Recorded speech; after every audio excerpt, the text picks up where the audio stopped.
Edilizia ecologica, un settore dove il Made in Veneto è richiesto e apprezzato soprattutto all'estero e che venne colpito solo in parte dalla crisi del 2008. Costruzioni in legno, oppure classiche ma ecocompatibili, serramenti ad alta tenuta e in vari materiali, sistemi di isolamento termico, ristrutturazioni, impianti di riscaldamento e condizionamento attenti all'impatto ambientale, domotica e robotica, consulenze. Una cinquantina di aziende specializzate, tutte rigorosamente venete, saranno presenti alla 9ª edizione di Ecocasa in Fiera a Bassano. Questo è il prossimo fine settimana.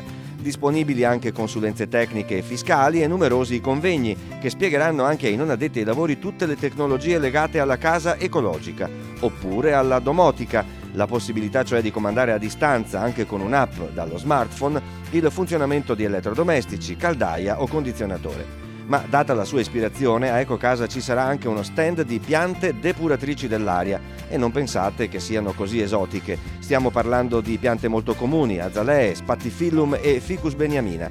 Chiedete e porterete con voi un po' di ecologia nella vostra casa.